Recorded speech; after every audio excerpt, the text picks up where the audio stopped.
Šiandien yra graži gegužės 13-osios diena ir mes atvykstame į Prahos zoologijos sodą.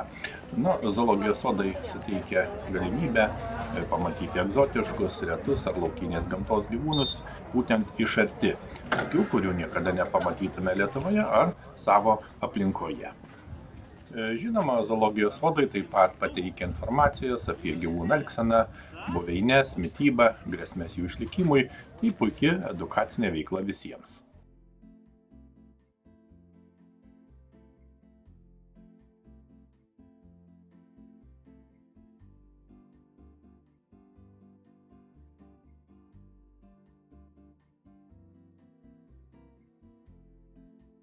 Taip, šiandien yra gegužės 13 diena, mes esame Prahos zoologijos sode. Iš tikrųjų labai įspūdingas sodas, didelis sodas, vienas didžiausių tarptautiniu mastu pasaulyje. Čia yra daugiau negu 6,000 gyvūnų ir 700 įvairių rūšių. Taip pat yra net 15 paviljonų ir zoologijos sodas įsidėstęs gana didelėme plote, šiek tiek pakraštyje Prahos miesto, šalia Vitavos upės, ir užima maždaug 60 hektarų plotą. Pabandysime apžiūrėti šį bei tą papasakoti, ir tikimės, kad iš tikrųjų bus labai įdomu. Ir karts nuo karto taip pat pasakysime pagrindinę informaciją angliškai. Pavyzdžiui, lankstinuke yra rašoma taip pat trumpa tokia informacija. So today we are visiting Prague Zoo in Czech Republic. It's really very interesting zoo, quite big zoo. In total area is approximately 60 hectares, and it is written that are more than 6,000 animals and 700 species live there. And it's really big zoo. And Prague Zoo is really the most visited zoo in Czech Republic and one of the best rated in the world. It's really interesting, and we will try to explore it and to narrate something about this zoo.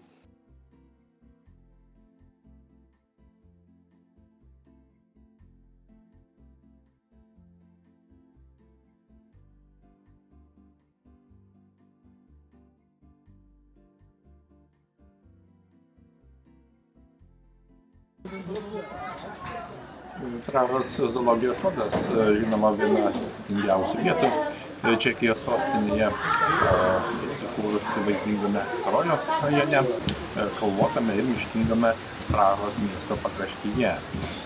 Šis sodas, žinoma, stebina ne tik gyvūnų gausa, bet ir ypatingų dėmesio jų natūralioms gyvenimo sąlygoms. Čia kuriami ištisi žemynai, džiunglės ir savanos, kad lankytojai galėtų pasijusti, tarsi keliautų po pasaulį.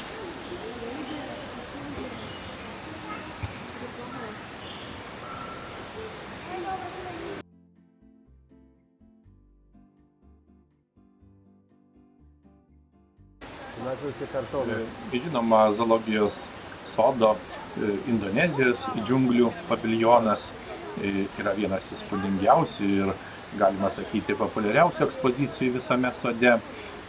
Atidarytas 2004 metais ir tai buvo didžiausias ir brangiausias gyvūnams skirtas pastatas Čekijoje. Ir jo statybos kaina viršijo net 185 milijonus Čekijos kronų. Šis paviljonas atkartoja tropinį Indonezijos džiunglių aplinką. Lankytojai vaikšto vingiuotais takeliais tarp milžiniškų medžių, klioklių, dirbtinių urvų ir, žinoma, tankios augmenijos. Daugumą ekspozicijų įrengtos dviejuose aukštuose su pakeltomis platformomis, leidžiančiamis stebėti gyvūnus iš viršaus.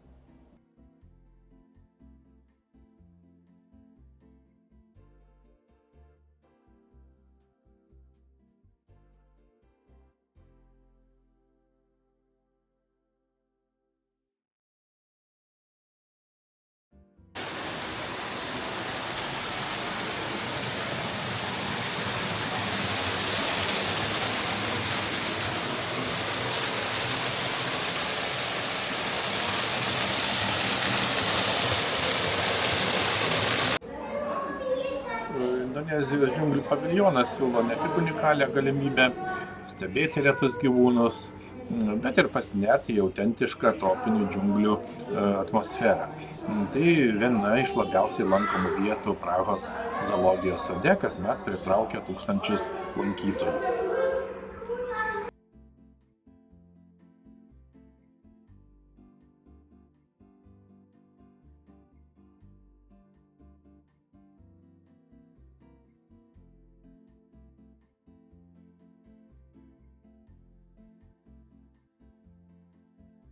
Prague Zoological Garden is situated near the center of the Czech capital in a unique ridged landscape on the bank of the Vltava river. Šiame zoologijos sode taip pat gyvena viena iš vertingiausių Sumatros orangutanų grupių Europoje. Šie gyvūnai yra svarbi nykstančios rūšies išsaugojimo programos dalis. Orangutanai gyvena būtent šiame Indonezijos džiunglių paviljone, kuris atkuria natūralią tropinių miškų aplinką. Lankytojai gali stebėti orangutanus tiek lauko, tiek vidaus ekspozicijose.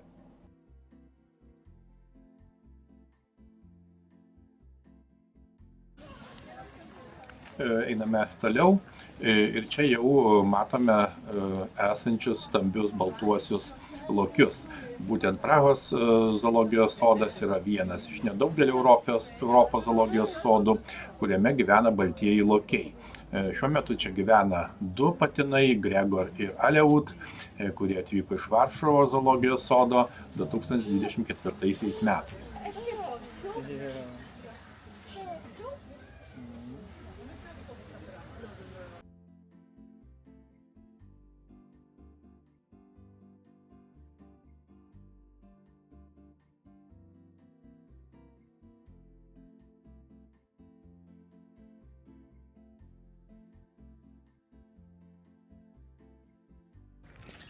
As it was said, Prague Zoo officially opened to the public on September 28, 1931.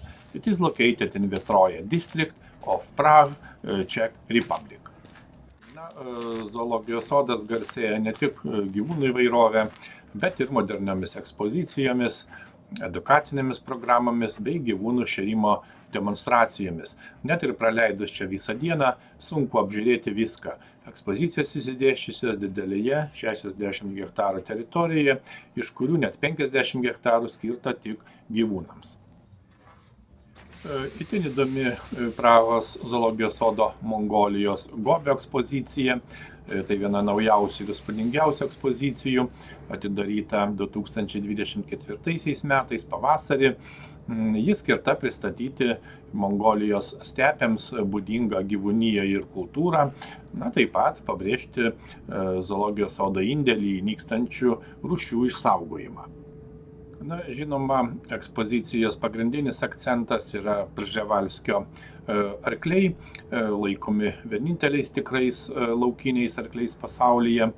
Ir čia šiame sode nuo 2011 metų aktyviai dalyvaujama jų reintrodukcijos programose, per kurias net 34, o gal ir daugiau arklių buvo perkelti į Mongoliją, siekiant atkurti jų populiaciją būtent natūralioje aplinkoje. Ekspozicija sukurta taip, kad lankytojai pasijustų lyg tikrose Mongolijos stepėse. Čia, kaip matėme, galima pamatyti autentišką jurtą, tradicinį mongolų būstą, taip pat ovų, tradicinį mongolų šventą akmenų piliakalnį.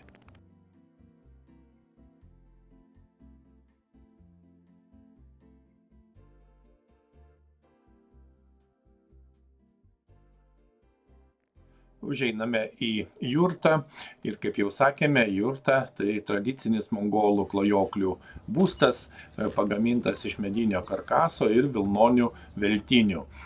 Būtent Prahos Zoo jurtoje lankytojai gali susipažinti su Mongolijos klajoklių gyvenimo būdu, buitimi, tradicijomis ir žinoma kasdienybė. Čia taip pat dažnai rengiamos edukacinės programos vaikams ir suaugusiems, pristatomi mongoliški amatai, demonstruojami tradiciniai drabužiai. Na ir kaip jau minėjome, galima išgirsti apie Brževalskio arklių išsaugojimo projektus Mongolijoje.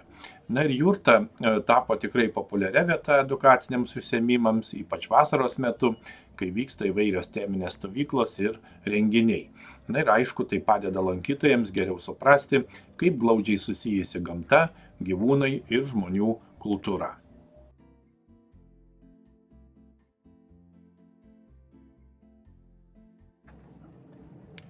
Matome ir stumbrus, būtent Prahos zoologijos sodas yra žinomas dėl savo didelio dėmesio gyvūnų gerovei ir natūralių buveinių atkūrimui, todėl stumbrų aptvarai čia yra pritaikyti jų poreikiams, būtent siekiant išlaikyti jų natūralų elgesį ir sveikatą. Sodo ekspertai, žinoma, dalyvauja stumbrų veisimo programuose, kurios prisideda prie šios rūšies išsaugojimo Europoje.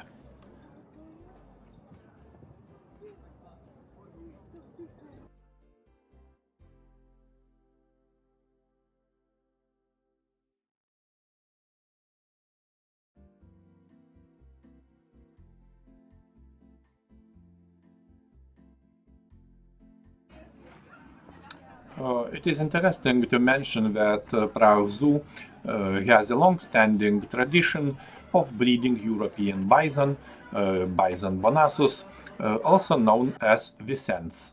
Beyond breeding, Prague Zoo actively participates in reintroduction programs to restore European bison populations in the wild.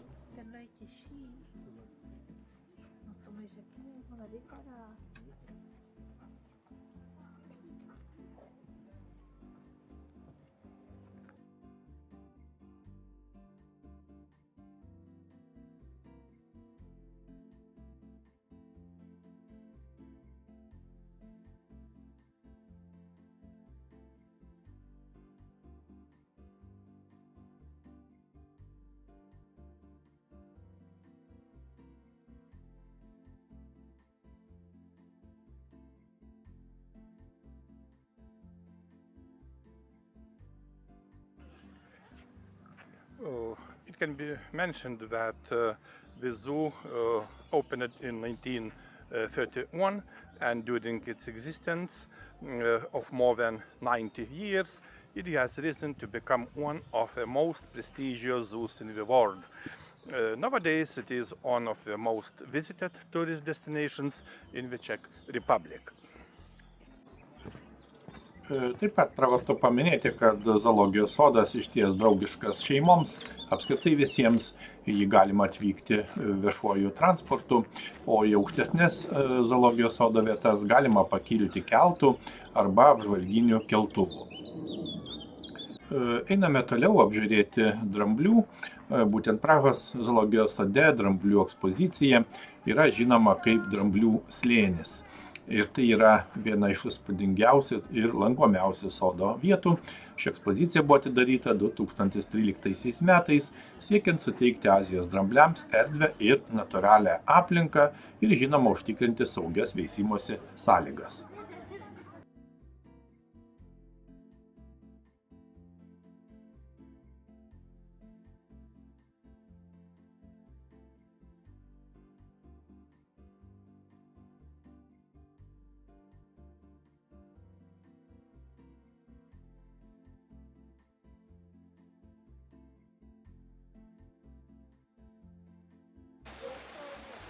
Dramblių slėnis suprojektuotas taip, kad maksimaliai atkartotų natūralią dramblių buveinę.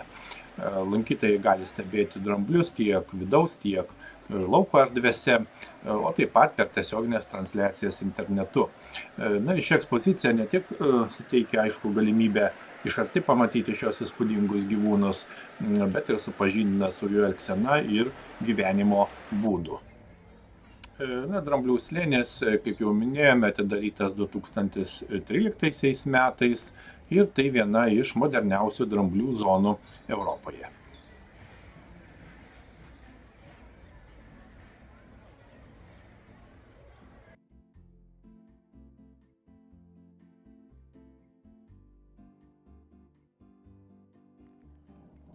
Zoologijos sode taip pat yra keletas įdomių religinių ir kultūrinių objektų, kurie atspindi skirtingas pasaulio dvasinės tradicijas.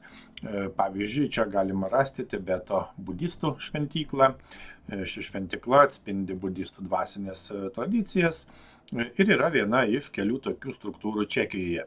Ji suteikia lankytojams galimybę susipažinti su Tibeto kultūra ir religija.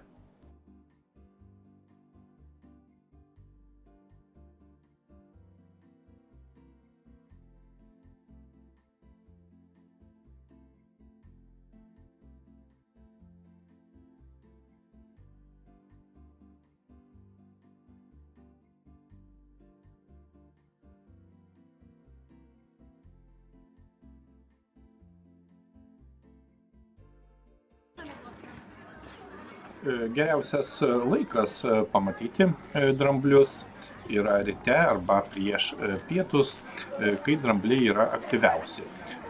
Vyksta įvairios edukacinės programos, sodas rengia paskaitas apie dramblių išsaugojimą, kartais net su dalyvių galimybę pamatyti dramblių treniruotes.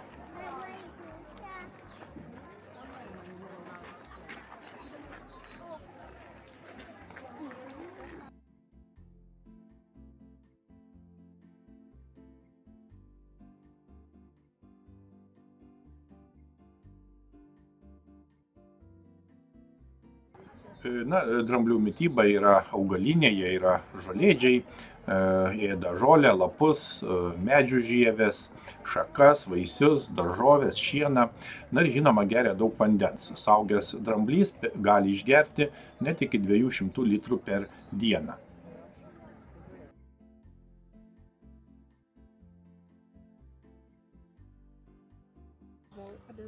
Apžiūrime guanakas, būtent guanakas, laukinis kupranugarių šeimos žinduolis, kilęs iš Pietų Amerikos.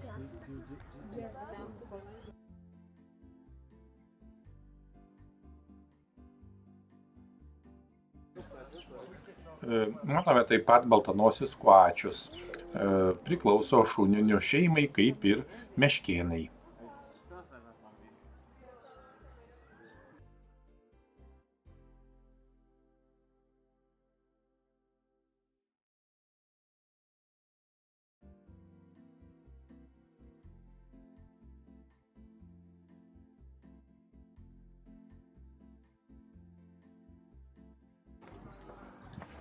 Toliau einame pažiūrėti, kaip gyvena begemotai. Būtent taip pat šiame zoologijos sode begemotai gyvena moderniame paviljone, žinomame kaip begemotų namai, kuris yra taip pat viena iš lankomiausių sodo ekspozicijų.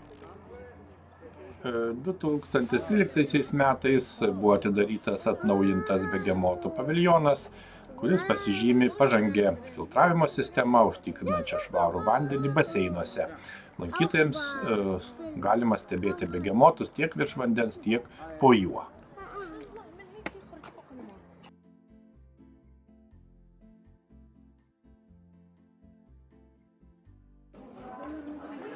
Žinoma, įdomu paminėti, kad begemotų priežiūra apima ne tik maitinimą, bet ir sveikatos priežiūrą.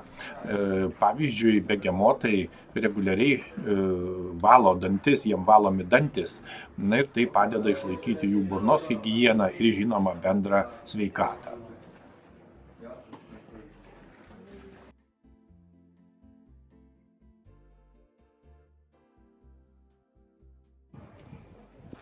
Einame į kitą paviljoną skirtą Afrikai, būtent taip pat Prahos zoologijos sode Afrikos tematikai skirta kelios įspūdingos ekspozicijos, leidžiančios lankytojams pasinerti į šio žemyno gamtos ir kultūros pasaulį. Ir ši ekspozicija leidžia lankytojams, kaip sakoma, žengti kelias žingsnius ir atsidurti Afrikos kaimelyje, kurį pamažu susigrąžina gamta. Taip sakant, Afrika iš arti. Ir čia galim pamatyti įvairius mažus gyvūnus, žinduolius, roplius ir net bestuburius, kurie dažnai slepiasi netikėtose vietose.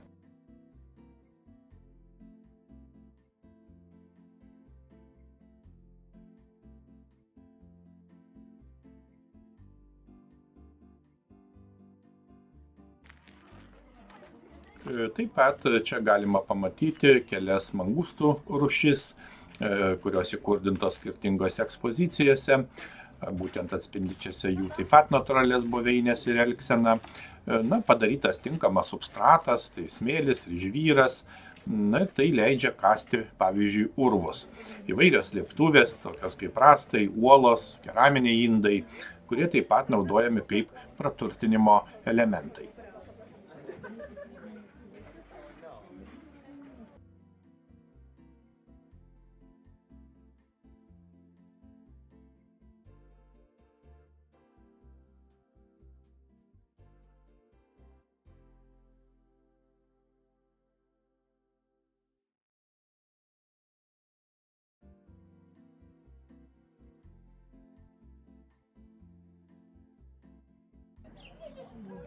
Čia taip pat gyvena emu, būtent antras pagal dydį neskraidantis paukštis pasaulyje, kilęs iš Australijos.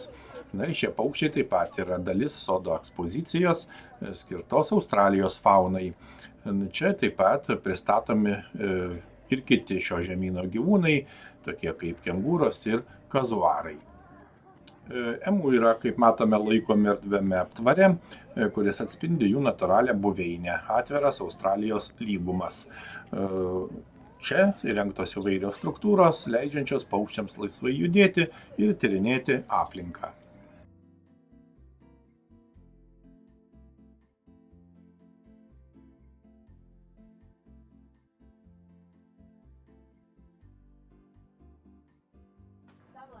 Prague Zoo is home to over 6,000 animals from more than 700 species around the world. The zoo is renowned for its naturalistic enclosures, active role in conservation, and the care of both common and endangered animals. The zoo is divided into themed areas such as the Indonesian jungle, African savanna, Australian walkabout, and Mongolian gobi, making any visit an exciting journey across continents.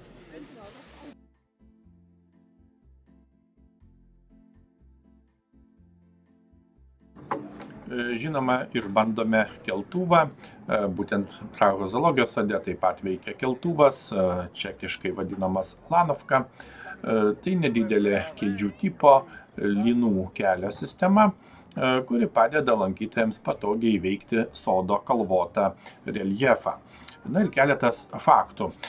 Keltuvo ilgis apie 106 metrus, aukščio skirtumas yra maždaug 50 metrų, o kelionės trukmė trunka apie 2 minutės. Ir per valandą gali perkelti iki 720 žmonių. Ir keltuvas jungia sodo viršutinę ir apatinę dalis, leisdamas lankytojams lengvai pasiekti skirtingas ekspozicijas, pavyzdžiui, tokias kaip gorilų paviljonas ir Prževalskio arklių aptvaras. Ir kaina yra nedidelė, maždaug 40 korunų už vieną važiavimą aukštyn arba žemyn, asmenims nuo 6 metų. Taip sakant, mažiau nei 1 euras.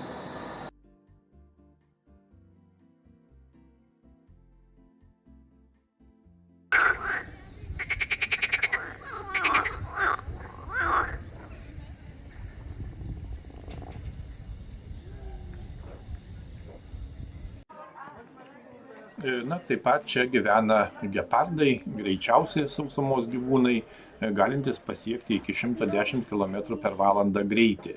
Jų aptvaras yra būtent šalia plėšrūnų ir roplių paviljono.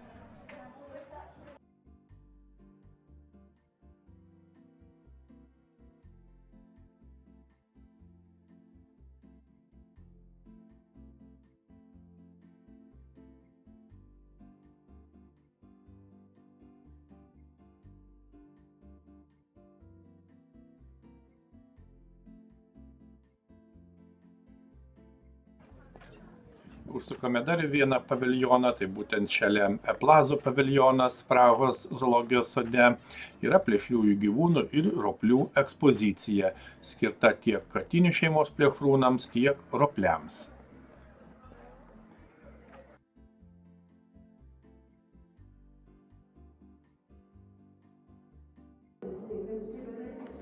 Roplių ekspozicijoje pristatomi taip pat įvairūs gyvūnai, tokie kaip gyvatės, driežai ir vėžliai. Lankytojai gali pamatyti retas rūšis ir sužinoti apie jų gyvenimo būdą bei prisitaikymus prie aplinkos. Šiame paviljone taip pat įrengtos modernios interaktyvios ekspozicijos, galima sužinoti daugiau apie gyvūnų fiziologiją ir elgseną. Pavyzdžiui, naudojant termovizinės kameras galima pamatyti, kaip kai kurie ropliai mato aplinką.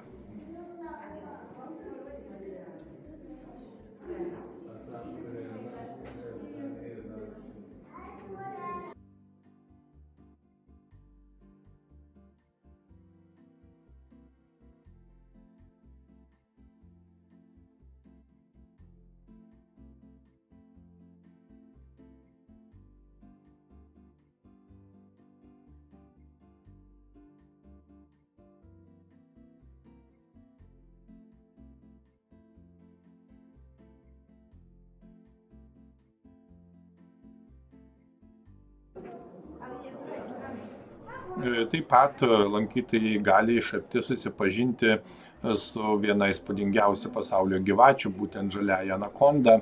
Ši rūšis laikoma viena iš didžiausių gyvačių pasaulyje pagal bendrą ilgį ir svorį. Pavyzdžiui, nors tinkliniai pitonai gali būti ilgesni, tačiau anakondos išsiskiria savo masyvumu. Patelės, pavyzdžiui, dažnai sveria daugiau nei 200 kg, o jų ilgis gali viršyti daugiau negu 6 metrus. Žaliosios anakondos, kaip žinia, kilusios iš Pietų Amerikos tropinių regionų, kur gyvena upėse ar pelkėse. Jos yra puikios plaukikės, gerai plaukia ir dažnai medžioja vandenyje, naudoja savo stiprius raumenis grobiui suspausti. Nors anakondos nėra nuodingos, tačiau jos yra galingos plėšrūnės ir gali susidoroti su bet kokiu grobiu.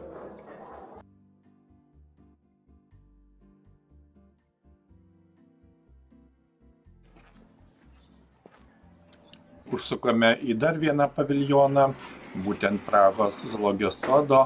Velem lokariumas yra išties unikalus paviljonas, skirtas salamandroms, didžiausiams pasaulyje uodeginių varliagyvių atstovams.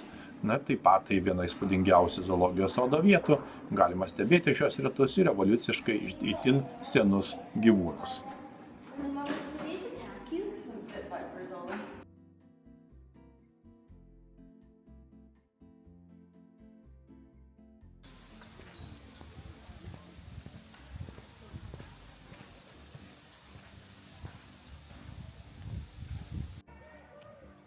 Čia taip pat, kaip matome, gyvena įspūdingi baltieji pelikanai, kurie yra viena iš didžiausių ir labiausiai pastebimų paukščių rūšių būtent zoologijos sode. Ir šie paukščiai yra žinomi dėl savo didelio dydžio, ilgo snapo su charakteringu maišeliu ir, žinoma, elegantiško skrydžio. Pelikanai, kaip matome, yra laikomi erdviame aptvare su vandens telkiniu, kas be abejo imituoja jų natūralią buveinę.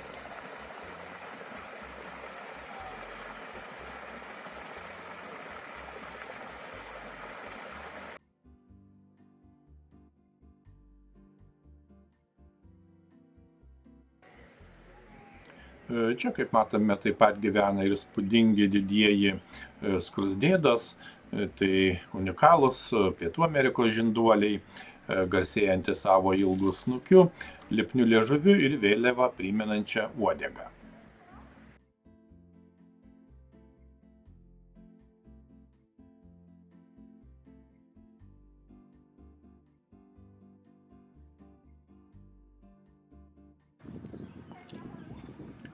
Pravartu taip pat paminėti, kad Prahos zoologijos sodas ne tik garsėja savo gyvūnų įvairovę, bet ir įspūdinga augalija. Sodo teritorijoje auga daugiau nei 300 retų augalų rūšių, įskaitant medžius, kurie nebejotinai papildo natūralias gyvūnų buveinės ir aišku visiems lankytojams suteikia galimybę susipažinti su įvairiomis augalų rūšimis.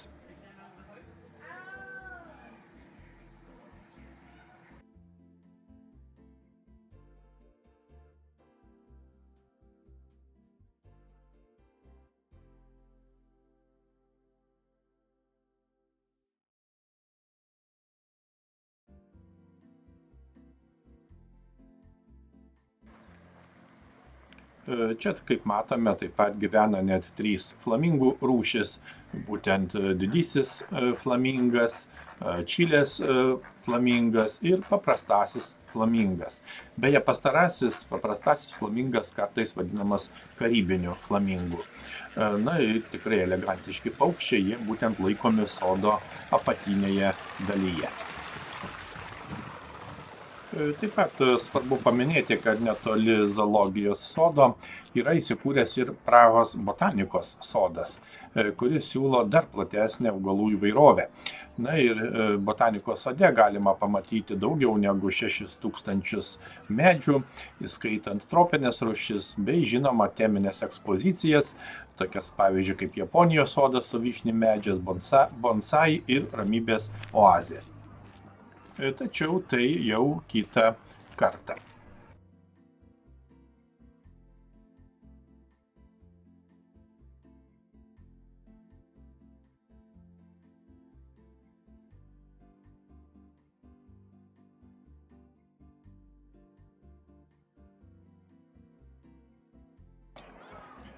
Užsukame į rezervaciją Bororo. Tai unikali žaidimų ir poilsio erdvė zoologijos sode, skirta šeimoms su vaikais. Yra daugiaaukštė žaidimų aikštelė, kaip matome, ir pagrindinė atrakcija – netradicinė žaidimų struktūra, primenanti Amazonės genties kaimą. Ji sudaryta iš mažų namelių, sujungtų kopėčiomis, tilteliais ir virvėmis. Toliau apžiūrime ruonius. Būtent zoologijos sode gyvena 2 ruonių rūšis – Pietų Afrikos jūrų liūtai ir paprastieji ruoniai. Šie tikrai žaismingi ir protingi gyvūnai gyvena baseine, kuris imituoja uolėtą pakrantę. Kaip žinome, ruoniai didžiąją gyvenimo dalį praleidžia vandenyje, o sausumą naudoja poilsiui ir jauniklių priežiūrai. Jų mitybą sudaro žuvis, galvakojai, įvairūs vėžiagyviai.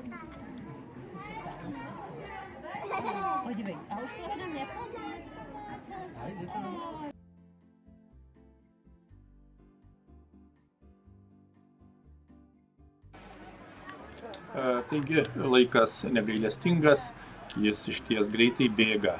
Ne viską spėjame apžiūrėti, ir laikas šį vizitą baigti.